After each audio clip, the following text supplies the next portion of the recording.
This is CBN NewsWatch. And thank you so much for joining us for this first edition of CBN NewsWatch. I'm Ephraim Graham. Ahead today, the annual March for Life in Washington as pro-lifers consider their strategies to win more victories in the ongoing battle against abortion.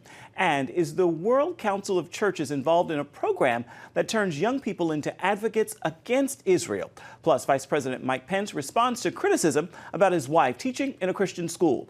All those stories and more are ahead today on this edition of CBN NewsWatch. We want to begin with the 46th annual March for Life today in Washington, held around the anniversary of the 1973 Roe v. Wade Supreme Court decision legalizing abortion nationwide. As Paul Strand now reports, the pro-lifers are working to win hearts and minds in the ongoing battle over abortion in America. Here on the National Mall, tens of thousands of participants will begin their mile-and-a-half trek past the Capitol to the Supreme Court as part of the March for Life. This year, they see both victories and challenges for their cause. It's a tough battle to win hearts and minds so that abortion becomes unthinkable in our culture. March for Life President Jeannie Mancini says the new Democrat majority in the House of Representatives makes her job harder. With the House leadership in terms of committees and what have you, that side of the Congress is the most pro-abortion Congress that we've ever had. So I think, sadly, we're going to have to fight to keep the status quo. On the positive side, abortion clinics have dropped from their 1991 high of 2,176 to just 697 clinics now, an almost 80% decrease. And the yearly rate of the unborn killed in America has gone from more than 1 million in the late 1990s to less than 800,000 these last few years. The number of abortions is down every year, which speaks volumes. The number of abortion clinics is down under 700 for the first time ever. I mean, since like a year or two after Roe. The number of pregnancy care centers is the highest that it's ever been. As the nation honors the life of civil rights icon Martin Luther King Jr. this coming weekend, the point's being made how early abortion activists targeted the black population. Reverend Dean Nelson quotes Planned Parenthood founder Margaret Sanger.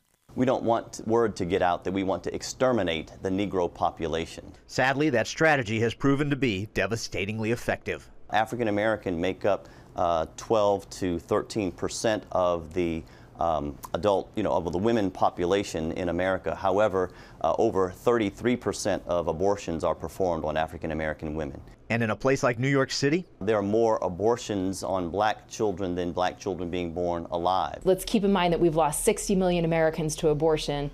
This is our 46th annual March for Life. These bad laws are still on the books. And that almost every year, or that every year we lose almost 800,000 people to abortion. So what can people do who want to battle for the unborn? Pray. I mean, we're in a spiritual battle here. Vote. Vote pro-life. Your vote matters. Get out there. Come to the March for Life. Go to your local March for Life. Bear witness to the truth of life. And do things like host a baby shower for your local pregnancy care center. As with each year, the march will end here at the Supreme Court, the same place the battle began in 1973. Participants vow to keep making the trek till the abortion fight is won. Paul Strand, CBN News, reporting from the Supreme Court and National Mall. The Liberal Women's March will follow the March for Life this weekend on the grounds of the nation's capital. It's getting lots of attention this year for concern over anti-Semitism, including leaders associating with anti-Semites like Louis Farrakhan. I spoke with Tiana Lowe with the Washington Examiner about the march and concern for the direction it's heading. Tiana, tell us about the claims of anti-Semitism among the leadership of the Women's March. There was this extremely damning tablet report that came out last month that alleged that member Tamika Mallory, who's the co-president of the Women's March, in one of the initial meetings establishing the organization, had insinuated this conspiracy that Jews are to blame for anti-Black oppression. And then there's been the continued association with Razmea Odeh, a convicted terrorist who's killed Jews. And most notably, Linda Sarsour, Tamika Mallory, and Carmen Perez's devotion to Louis Farrakhan, who has equated Jews with termites. Tell us about what happened on The View with the Women's March co-president Tamika Mallory. So it took none other than a daytime talk show host in Meghan McCain to question Tamika Mallory, hold her feet to the fire, and not just say, do you think that Farrakhan is wrong, but do you condemn what he has to say? And Tamika Mallory, it was astonishing. She continually fell back on, I do not agree with everything he says, however, I won't condemn it, and then attempted to use identity politics to spin away her responsibility for associating with a man who has used extremely violent and hateful, openly anti-Semitic language to describe Jews. Is there a disconnect with the leaders of the march and what other women in the country want or believe? Certainly. I mean, I think that the Women's March is not inherently a terrible concept. Female empowerment matters in a country where women still have to make strides. But most women don't want to be sliced and diced into this intersectional catastrophe where they have to alienate pro-life women, where they have to alienate Christian women, where they have to alienate Jewish women, and you're all in this intense hierarchy of oppression where you have more points if you're more LGBTQ or if you're more of a woman of color. This is not what women want. Women want to uplift each other, not tear each other down. And you've also written that some of the march leaders have ties to terrorists?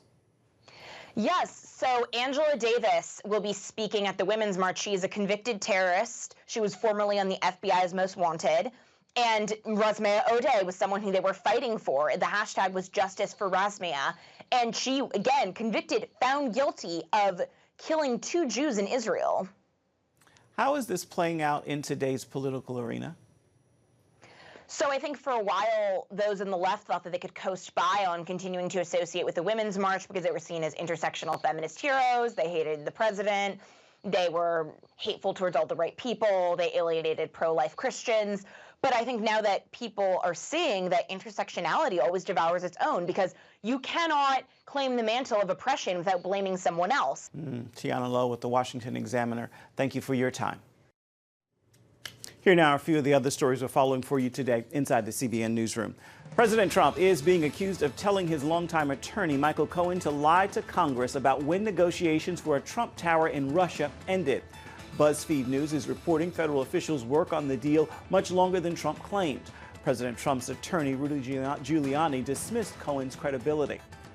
A massive swarm of locusts and cockroaches, an estimated 30,000, descended on Mecca in Saudi Arabia. Sanitation crews were deployed in an attempt to tackle the plague. The Great Mosque in Mecca is the second largest in the world. A rare lunar eclipse called Super Blood Wolf Moon will happen Sunday night at about 9:36 Eastern and will last about 4 hours, according to NASA. You can go to cbnnews.com for the full story and learn how it got its name. And also you can find more news that matters to you. That's at cbnnews.com. The Second Lady of the United States is returning to the classroom to teach art. News that Karen Pence would return to an elementary school in Northern Virginia was met with criticism. Teachers at Emmanuel Christian School must sign a statement that marriage is the uniting of one man and one woman. Those anti-LGBTQ views stole headlines, and a CNN op-ed charged the Pences with astonishing moral hypocrisy. In an interview with the Eternal World Television Network, Pence took the media to task. My wife and I have been in the public eye for quite a while. We're used to the criticism, but I have to tell you, to see major news organizations attacking Christian education is deeply offensive to us. This criticism of Christian education in America should stop. Coming up, a new report that says the World Council of Churches is behind a program that turns young people into advocates against Israel. And another story says President Trump's peace plan would divide Jerusalem between Israel and the Palestinians. We're going to take a look at both of these issues when we come back. Stay with us.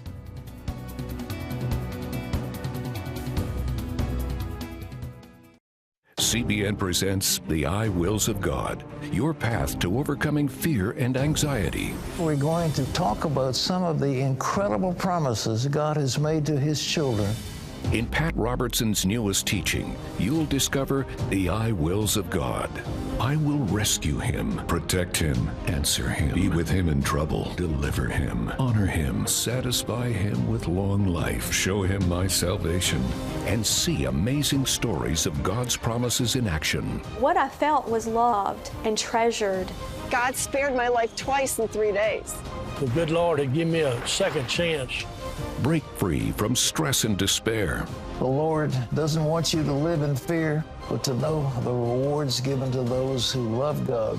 Call 1-800-700-7000 or visit cbn.com. The I Wills of God, your path to overcoming fear and anxiety. Hello, I'm Terry Newsom. Did you know there are more than 148 million orphans in the world today? 148 million. But it was 3 little girls that taught me about the plight of orphans. My husband and I spent nearly a month immersed in the daily activities of a Ukrainian orphanage as we waited to adopt 3 sisters. I saw firsthand the utter loneliness, the pain of rejection, and the overwhelming desire to be loved. That experience changed me forever. And out of it grew a ministry from my heart called Orphans Promise. Today, we're helping orphans and vulnerable children in more than 50 countries worldwide. Thousands of children are now in safe homes. They're being educated, and they're learning life skills. I'm asking you to join with me and become family to these children. Will you call the number on your screen right now? Because every child deserves a chance to be happy. The World Council of Churches calls itself broad and inclusive with a goal of Christian unity. A new report also claims the organization is behind a program to train young people in the West Bank as observers, then send them home as anti-Israel advocates. CBN Middle East correspondent Julie Stahl brings us that story now from Jerusalem. This effort is called the Ecumenical Accompaniment Program in Palestine and Israel, or EAPPI. The World Council of Churches started the program in 2002. Since then, it's sent some 1,800 volunteers to the West Bank to witness what it calls life under occupation. These volunteers then head home to tell churches, congregations, and others about it. Those presentations often take a very negative and even anti-Semitic tone. It has got nothing to do with it. It is mainly a political warfare. It is mainly driven by the Zionists. It is a Zionist ideology to try and drive every Palestinian out of that land to create a Jewish state. The WCC denounces anti-Semitism as a sin against God, and spokesperson Peter Prove tells CBN News that the program is all about human rights. The ultimate purposes of the program are to address human rights violations, impacts upon human dignity, and to promote, on the positive side, a just peace for both peoples. A report by the NGO Monitor, however, paints a different picture of these so-called training camps. And that is the main tool for training anti-Israel activists within church organizations and churches around the world. And it's also the main tool for inserting anti-Israel and anti-Zionist propaganda and rhetoric into those same churches. According to Prove, the volunteers take part in everyday life with the Palestinians. They're there to provide a protective presence. Secondly, they're there to observe, monitor, and report on events that they observe. Jonas Schiffmiller said, NGO Monitor found there's more to the story. In fact, what EAPPI is really doing is coming here, gaining credibility for themselves to go back to their home churches and to spread anti-Israel diatribes. Yosef Daher is coordinator of the Jerusalem Center that hosts the volunteers. He explains how they view Jesus' command to love your enemies. We look at the Israelis, of course, back home as our enemy. And we see that our enemy is in a sin against God and against humanity. And in order to show our love, if you love someone, you would love him to be free of his sin.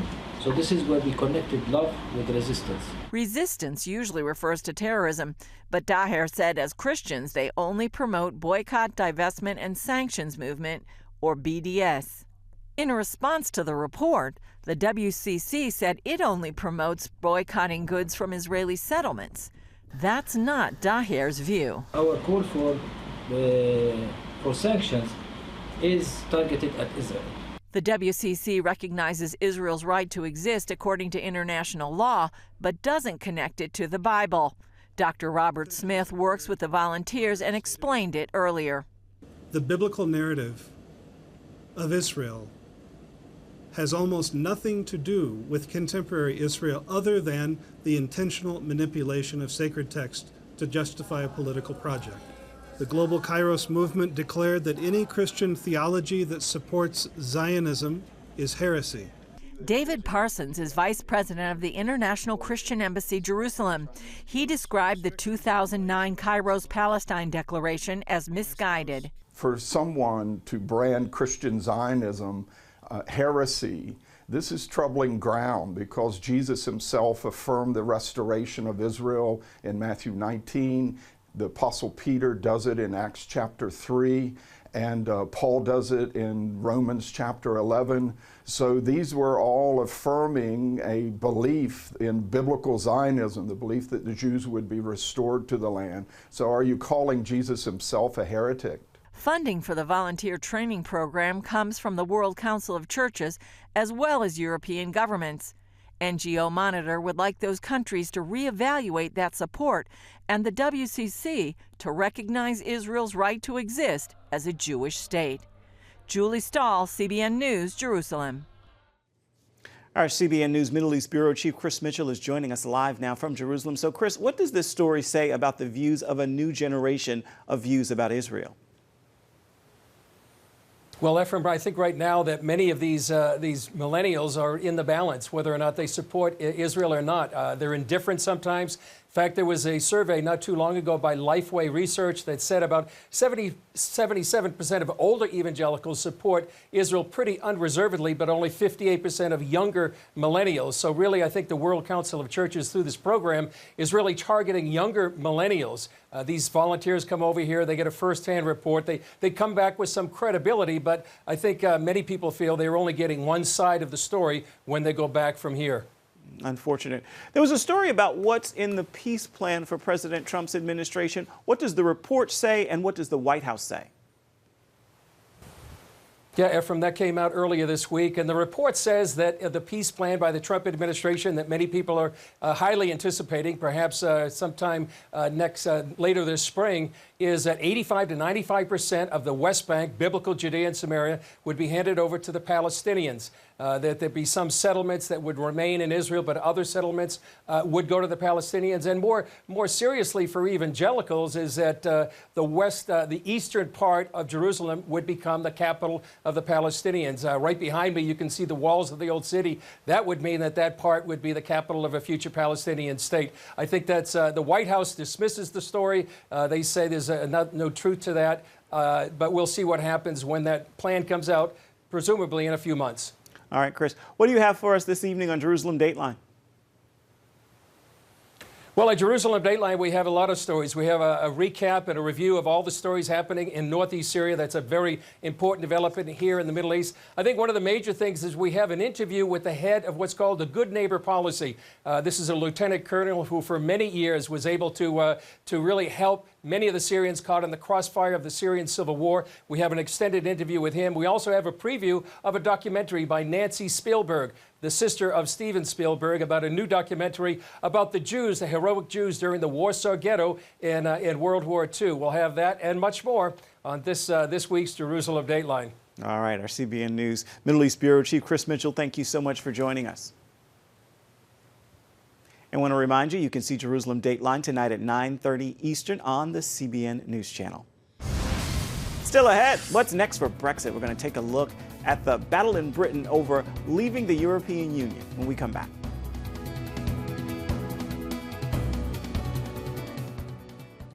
CBN presents The I Wills of God, your path to overcoming fear and anxiety. We're going to talk about some of the incredible promises God has made to His children. In Pat Robertson's newest teaching, you'll discover the I Wills of God. I will rescue him, protect him, answer him, be with him in trouble, deliver him, honor him, satisfy him with long life, show him my salvation, and see amazing stories of God's promises in action. What I felt was loved and treasured. God spared my life twice in 3 days. The good Lord had given me a second chance. Break free from stress and despair. The Lord doesn't want you to live in fear, but to know the rewards given to those who love God. Call 1-800-700-7000 or visit CBN.com. The I Wills of God, your path to overcoming fear and anxiety. Hello, I'm Terry Newsom. Did you know there are more than 148 million orphans in the world today? 148 million. But it was 3 little girls that taught me about the plight of orphans. My husband and I spent nearly a month immersed in the daily activities of a Ukrainian orphanage as we waited to adopt 3 sisters. I saw firsthand the utter loneliness, the pain of rejection, and the overwhelming desire to be loved. That experience changed me forever. And out of it grew a ministry from my heart called Orphans Promise. Today, we're helping orphans and vulnerable children in more than 50 countries worldwide. Thousands of children are now in safe homes. They're being educated, and they're learning life skills. I'm asking you to join with me and become family to these children. Will you call the number on your screen right now? Because every child deserves a chance to be happy.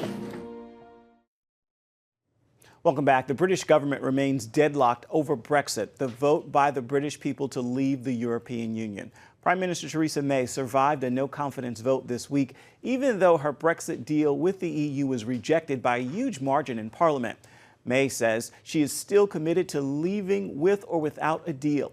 Britain's Labour Party does not want to leave the EU without an agreement. We decided to leave. People voted to leave. They didn't vote for an agreement. They voted to leave. And the law has us leaving on the 29th of March with or without a deal. And MPs now come on and say, oh, nobody in Parliament wants no deal. Well, they shouldn't have voted for the Article 50 Act and the Withdrawal Act. And I think a second referendum would be contemptuous of the electorate. One of Britain's leading hedge fund managers warned there could be revolution if Britain doesn't leave the EU as scheduled. Our European correspondent Dale Hurd is here now to sort this all out. So for many Americans, Brexit seems really confusing. Can you break it down? So in 2016, the British voted to leave the European Union. Then Theresa May negotiated a terrible deal by most accounts, with the European Union. You don't want this woman negotiating with you, for you. She basically gave away the store and tied Britain to the European Union after it left the European Union. So this was crushed in Parliament by a historic vote, partly because most in Parliament don't want to leave and partly because it was a terrible deal. And so that triggered a no confidence vote against her, which she survived, which surprised me. And so here we are, barreling toward March 29th without a deal. What's the issue in terms of whether Britain leaves the EU with a deal or not? Yeah, I mean, there's scaremongering about, like Britain's going to get launched into outer space if it leaves the European Union without a deal. I thought that a deal was a scam. They were going to pay the European Union $39 billion for the privilege of leaving and stuff like that. Look, Britain isn't Yemen. It's one of the financial capitals of the world. And Europe needs Britain as much or more than Britain needs Europe. And so if it leaves without a deal, there's fear that, they're going to have border troubles and trade troubles. There will be some bumps, but I think Britain is going to be fine. Real quick, so do you think Britain leaves the EU by the end of March? I do, but I don't think my opinion matters, and I think Parliament is going to try to stop it. All right, Dale Hurd, European correspondent, thank you so much. Thank you. Coming up, a new but very untraditional superhero movie is out today called Glass. We're going to have a family-friendly look at this film right after this.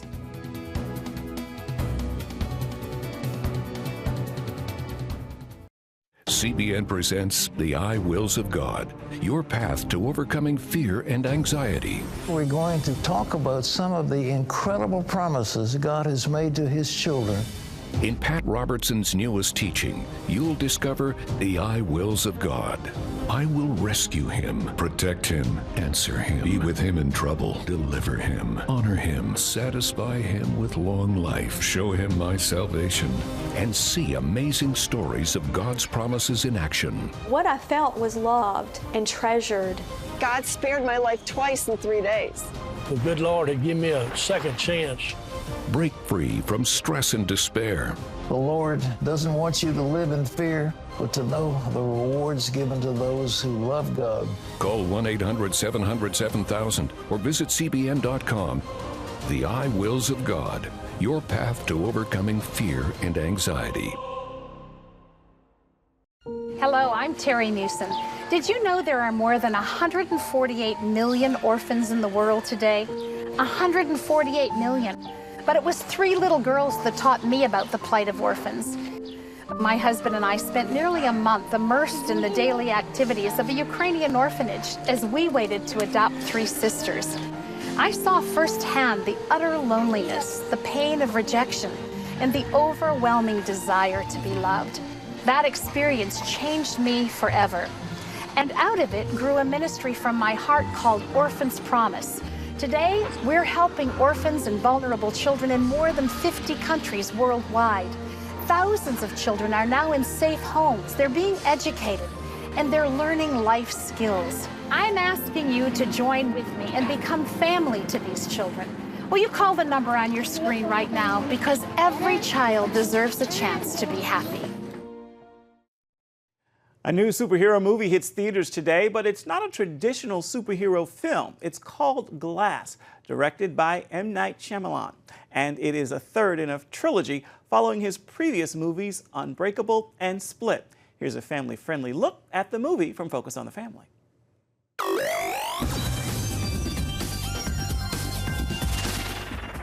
It's amazing to meet you. In the movie Glass, psychologist Dr. Ellie Staple has tasked herself with a difficult challenge: to reach 3 very disturbed individuals and guide them back to health. Each of these men have somehow convinced themselves that they have special abilities and superpowers. She's gathered together a multiple personality-laden killer named Kevin Crumb. I'm Mary Reynolds. A super attuned and indestructible vigilante named David Dunn, and mass-murdering mastermind Elijah Glass, who's convinced that comic books have chronicled the existence of powered-up people like them for decades. Dr. Staple uses logic to unravel and refute what she calls their comic-fueled delusions of grandeur. So you're not going to shake my hand and let me walk out of here? Good for you. So Mr. Glass decides that there's only one thing to do. He must devise a plan that stokes the villains to full rage and sends the hero to save thousands of lives. And in doing so, he'll let the world see what superpower really looks like. This M. Night Shyamalan movie is actually the concluding pick in a trilogy of films that span the last 19 years. They are contained. It thoughtfully wrestles with themes of belief and self-actualization as it deconstructs our cultural fascination with superheroes.